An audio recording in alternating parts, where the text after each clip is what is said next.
याद है आपको यूपी के दो लड़कों का वो दौर, राहुल गांधी और अखिलेश यादव। साल 2017 यूपी का विधानसभा चुनाव। एक दूसरे के साथ गलबहियां करते दिखते थे यूपी के दोनों लड़के, लेकिन बीजेपी ने ऐसे औंधे मुंह गिराया कि उठकर अभी तक खड़े नहीं हो पाए। और एक दूसरे का जो साथ छूटा वो तो छूटा ही, ऐसा छूटा कि फिर कभी एक दूसरे का साथ नहीं पकड़ा।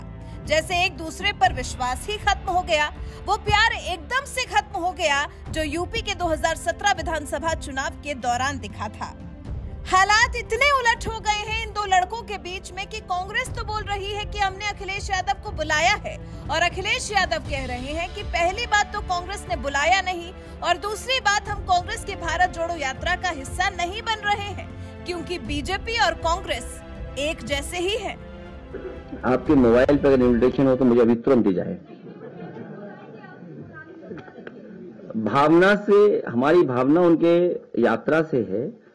हमें कोई इन्विटेशन नहीं मिला। हमारी पार्टी का सिद्धांत अलग है। भारतीय जनता पार्टी और कांग्रेस दोनों एक हैं।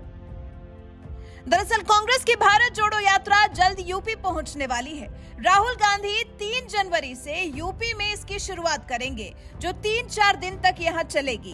कांग्रेस इस यात्रा के जरिए बीजेपी के खिलाफ अन्य सभी पार्टियों को अपने साथ जोड़ने की तैयारी कर रही है। कांग्रेस ने इस यात्रा से अखिलेश यादव और मायावती को भी जोड़ने का दम भरा है, लेकिन अखिलेश यादव ने साफ मना कर दिया है कि उन्हें कांग्रेस की तरफ से भारत जोड़ो यात्रा में शामिल होने का कोई न्योता नहीं मिला है।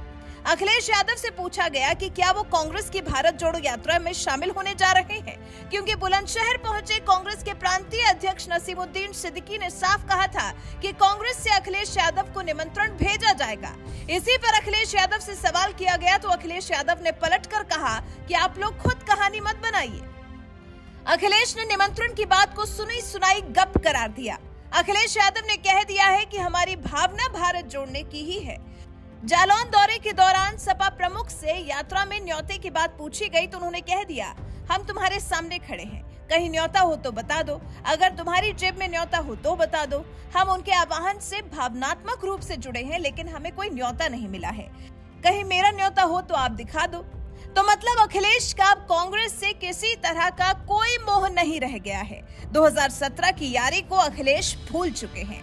2017 के चुनाव में जिस तरह से एक दूसरे के कंधे से कंधा मिलाकर ये दोनों नेता चुनाव में उतरे थे, अखिलेश ने उस दौर को क्या भुला दिया है। जबकि कांग्रेस के प्रांतीय अध्यक्ष नसीमुद्दीन सिद्दीकी ने बुलंदशहर में अखिलेश यादव को यात्रा से जोड़ने का पूरे जोश के साथ दम भरा था। उन्होंने कहा था कि इसके लिए अखिलेश यादव को निमंत्रण दिया जाएगा। इससे पहले नसीमुद्दीन सिद्दीकी ने कांग्रेस का विपक्षी सिर्फ और सिर्फ बीजेपी को बताया था। उन्होंने कहा था, बीजेपी को छोड़कर सभी पार्टियों को भारत जोड़ो यात्रा में शामिल होने के लिए निमंत्रण भेजा जा रहा है। आपको बता दें, यूपी में राहुल गांधी की यात्रा 3 जिलों में 4 दिनों तक चलने के दौरान पूरे 110 किलोमीटर की दूरी तय करेगी। गाजियाबाद के लोनी बॉर्डर से यात्रा यूपी में प्रवेश करेगी। इसके बाद 4 जनवरी को बागपत, 5 जनवरी को शामली और 6 जनवरी को कैराना से होकर हरियाणा के सोनीपत जिले में प्रवेश करेगी। यूपी में यात्रा के दौरान कांग्रेस की पूरी कोशिश रहेगी कि यूपी में इस यात्रा के जरिए बड़ा संदेश जाए। पार्टी के नेता अनिल यादव की भी माने तो अति पिछड़ी जातियों के जितने भी नेता हैं, उन्हें यात्रा में शामिल करने के लिए निमंत्रण भेजा गया है। राजभर, पाल, कुशवाहा, नाई, बंजारा, कुर्मी, मल्लाह, कश्यप, सैनी, शाक्य, चौहान सहित अति पिछड़ी जाति के नेता राहुल गांधी के साथ पहली कतार में चलेंगे। राहुल गांधी अति पिछड़े वर्ग के नेताओं से यूपी की समस्या और अहम मुद्दों पर बात करेंगे। दलित और आदिवासी समुदाय के लोग भी राहुल गांधी के साथ पदयात्रा करेंगे। वहीं यूपी में राहुल गांधी के साथ उनकी बहन प्रियंका गांधी भी नजर आएंगी। प्रियंका गांधी यूपी कांग्रेस की प्रभारी हैं। प्रियंका राहुल के साथ सभी 4 दिन यात्रा करेंगी। प्रियंका इससे पहले मध्य प्रदेश और राजस्थान में भी राहुल गांधी के साथ पैदल चल चुकी हैं। अब वो यूपी में सियासी माहौल बनाने की कोशिश करती दिखाई देंगी। आपको बता दें, राहुल गांधी की भारत जोड़ो यात्रा का पहला चरण पूरा हो गया है और 3 जनवरी से इसका दूसरा चरण चरण शुरू होने वाला है। 108 दिन में करीब 3000 किलोमीटर की दूरी नापी है राहुल गांधी ने।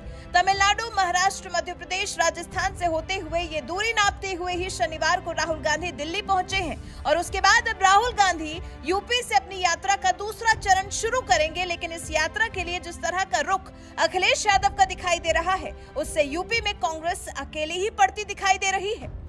आपका इस बारे में क्या कुछ ख्याल है? अपनी राय हमें कमेंट कर जरूर बताएं।